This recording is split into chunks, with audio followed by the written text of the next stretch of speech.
Hello, അപ്പോൾ നമുക്കിന്നൊരു നെയ്മീൻ കൊണ്ട് കറി വെച്ചാലോ? നമ്മുടെ നാട്ടിലൊക്കെ നെയ്മീൻ എന്ന് പറയാം. നിങ്ങളുടെ നാട്ടിൽ ഇതിനെന്താ പറയുക വെച്ചാൽ കമൻറ്റ് ചെയ്യണേ. അപ്പോൾ നമുക്ക് കറി വയ്ക്കാം അല്ലേ? അപ്പോൾ അതിനായിട്ട് നമ്മൾ നെയ്മീൻ കട്ട് ചെയ്ത് വെച്ചിട്ടുണ്ട്. കുറച്ച് വലുപ്പത്തിലാണ് കട്ട് ചെയ്തിരിക്കുന്നത്. നമ്മളതിൻ്റെ കറുപ്പ് കളഞ്ഞിട്ടില്ല കേട്ടോ. വേണമെങ്കിൽ അത് കളഞ്ഞിട്ട് കട്ട് ചെയ്താലും മതി. അങ്ങനെ നമ്മുടെ നെയ്മീൻ കറിയിലേക്കുള്ള ഇൻഗ്രീഡിയൻസ് ഒക്കെ റെഡിയാക്കി വെച്ചിട്ടുണ്ട് കേട്ടോ. കറിവേപ്പില, ഉലുവ, പിന്നെ വെളുത്തുള്ളി, ഇഞ്ചി നൈസായി ചെറുതായിട്ട് അരിഞ്ഞത്, അതുപോലെ ചെറിയ ഉള്ളി, തക്കാളി, ഇതൊക്കെയാണ് കേട്ടോ നമ്മുടെ ഇതിലേക്കുള്ള ഇൻഗ്രീഡിയൻസ്. പിന്നെ വാളംപുളിയാണ് കേട്ടോ ഞാനിതിലേക്ക് എടുത്തിരിക്കുന്നത്. നമ്മുടെ കയ്യിൽ ഒതുങ്ങാവുന്ന വലുപ്പത്തിലൊരു ഉരുളയാണ് കേട്ടോ ഞാൻ എടുത്തിരിക്കുന്നത്. അടുത്തതായി നമ്മൾ തേങ്ങ അരച്ച് വെച്ചിരിക്കുകയാണ് കേട്ടോ. വേറെ ഒന്നല്ല, ഇവിടെ കറണ്ട് പോകുമെന്ന് പറഞ്ഞു രാവിലെ മെസ്സേജ് വന്നിരുന്നു. അപ്പോൾ നമ്മൾ നേരത്തെ അരച്ച് വെച്ചതാണ്. തേങ്ങയും വെളുത്തുള്ളിയും നമ്മൾ കൂട്ടി മിക്സിയിൽ നമ്മൾ സെറ്റാക്കി അരച്ച് വെച്ചിട്ടുണ്ട്. പിന്നെ അങ്ങനെ മൊത്തത്തിലുള്ള ഒരു ഇൻഗ്രീഡിയൻസ് ഇതൊക്കെയാണ് കേട്ടോ. ഇനി നമ്മുടെ മെയിൻ താരങ്ങൾ വരുന്നേ ഉള്ളൂ. ഇവരല്ലേ മെയിൻ താരങ്ങളല്ലേ, ഇവരില്ലാതെ എന്ത് മീൻ കറി.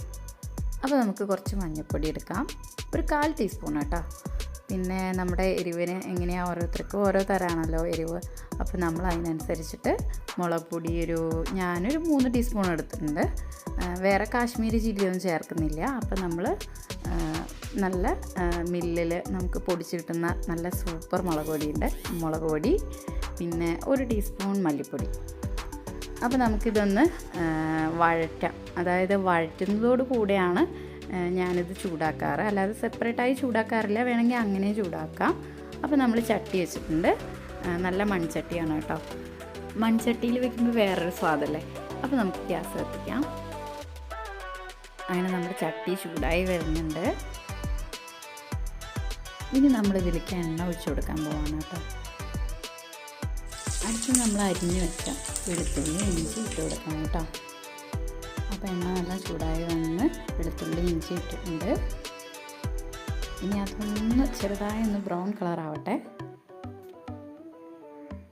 ഒന്ന് ചെറുതായിട്ട് ഇളക്കി കൊടുക്കാം കേട്ടോ നമുക്ക്. അപ്പോൾ നമ്മുടെ വെളുത്തുള്ളി, ഇഞ്ചി ചെറുതായി ബ്രൗൺ കളറായി വന്നിട്ടുണ്ട്. അപ്പോൾ നമുക്ക് അതിലേക്ക് അരിഞ്ഞ് വെച്ച് ചെറിയ ഉള്ളി ഇടാം. ചെറിയ ഉള്ളി ഇടുമ്പോൾ ഒരു പ്രത്യേക ടേസ്റ്റാണ് മീൻ കറിക്ക്. ഉള്ളി അങ്ങനെ ചെറുതായിട്ട് കളറൊക്കെ മാറി വന്നിട്ടുണ്ട്. അങ്ങനെ നമുക്ക് അരിഞ്ഞ് വെച്ച തക്കാളി ഇട്ട് കൊടുക്കാം. അപ്പോൾ നമ്മുടെ തക്കാളി കുട്ടന്മാരൊക്കെ വേവാൻ റെഡി ആയിരിക്കുകയാണ് കേട്ടോ. അപ്പോൾ നമുക്ക് കുറച്ച് കറിവേപ്പില കൂടെ ഇട്ട് കൊടുക്കാം. എന്നിട്ട് നമുക്ക് എല്ലാം കൂടി ഒന്ന് ഇളക്കി കൊടുക്കാം കേട്ടോ.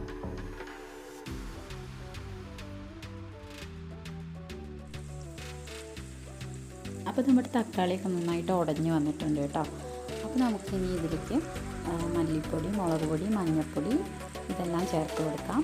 എന്നിട്ട് ജസ്റ്റ് ഒന്ന് പൊടികളെ ഒന്ന് ചൂടാക്കിയെടുക്കാം. സിമ്മിലിട്ട് വേണം ചെയ്യാൻ, അല്ലെങ്കിൽ പൊടി കരിഞ്ഞു പോവും. അത് നമുക്കൊന്ന് ഇളക്കി കൊടുക്കാം കേട്ടോ.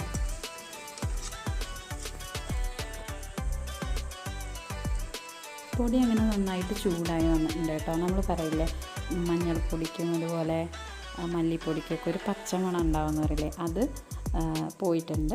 അപ്പോൾ നമുക്കിനി ഇതിലേക്ക് അടുത്തതായിട്ട് പുളി ഒഴിച്ചു കൊടുക്കാം. പുളി നമ്മളൊരു 10-20 മിനിറ്റ് മുൻപ് വെള്ളത്തിലിട്ട് വെച്ചിരിക്കണം കേട്ടോ. അങ്ങനെ വെള്ളത്തിലിട്ട് കുതിർത്തിയ പുളി നമ്മൾ ഒഴിച്ചു കൊടുക്കുകയാണ്. വാളംപുളിയാണ് കേട്ടോ നമ്മളിതിലേക്ക് ഉപയോഗിച്ചിരിക്കുന്നത്. അപ്പോൾ നമുക്ക് പുളി ഒന്ന് നന്നായി തിളച്ച് വരണം. അതിന് മുമ്പായിട്ട് നമുക്ക് കുറച്ച് ഉപ്പിട്ട് കൊടുക്കാം. ഇനി നമുക്കിതൊന്ന് അടച്ച് വെക്കാം കേട്ടോ. പുളി നന്നായിട്ട് തിളച്ച് വരട്ടെ. പുളി നന്നായിട്ട് വെട്ടി തിളക്കണം കേട്ടോ, എന്നാലാണ് നമ്മുടെ മീൻ കറിക്ക് സ്വാദ് ഉണ്ടാവുള്ളൂ. അപ്പോൾ നമ്മുടെ പുളി നന്നായി വെട്ടി തിളച്ചുകൊണ്ടിരിക്കുകയാണ്. അങ്ങനെ നമ്മുടെ വെട്ടി തിളയ്ക്കുന്ന പുളിയിലേക്ക് നെയ്മീൻ കുഞ്ഞുങ്ങളെ ഇട്ട് കൊടുത്താലോ? വീഡിയോയ്ക്ക് ചെറിയൊരു അപാകത ഉണ്ടോ എന്നൊരു സംശയമുണ്ട്. കാരണം ഞാൻ ഒറ്റയ്ക്കാണ് ഹാൻഡിൽ ചെയ്യുന്നത്. ക്യാമറ പിടിക്കാൻ വേറെ ആരും ഇല്ലാത്തത് കൊണ്ട് മീൻ കുഞ്ഞുങ്ങളൊന്നും നല്ല ഭംഗിയിൽ വീഴുന്നില്ല, എന്നാലും ചട്ടിയിലെത്തിയിട്ടുണ്ട്. അപ്പോൾ നമുക്ക് മീൻ കുഞ്ഞുങ്ങളൊന്ന് ഒറ്റ തിളച്ചാൽ മതി കേട്ടോ. മീനിട്ട് കഴിഞ്ഞാൽ നമ്മൾ അധികം തിളപ്പിക്കരുത്, അപ്പോൾ മീനൊക്കെ ഉടഞ്ഞു പോവും. അപ്പോൾ നമുക്ക് ഒന്ന് അടച്ചു വെച്ചിട്ട് ഒരു തിളക്കട്ടെ. അങ്ങനെ നമ്മുടെ മീൻ കറി തിളച്ച് വന്നിട്ടുണ്ട്. ഇപ്പം ഞാൻ അതിലിട്ട് കൊടുത്തത് ഉലുവയാണ് കേട്ടോ, ഞാൻ പറഞ്ഞില്ല. ഇനി നമുക്ക് നമ്മൾ അരച്ച് വെച്ച തേങ്ങ ഒഴിച്ചു കൊടുക്കാം.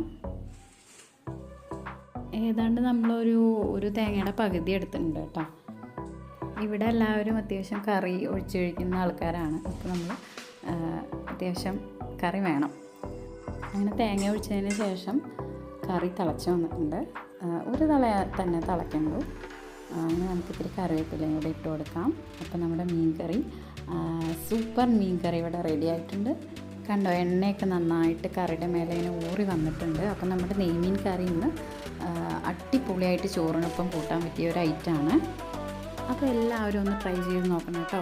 അപ്പോൾ നമ്മുടെ വീഡിയോ ഇഷ്ടപ്പെട്ട എല്ലാവരും ലൈക്ക് ചെയ്യാനും സബ്സ്ക്രൈബ് ചെയ്യാനും മറക്കരുതേ. ബൈ.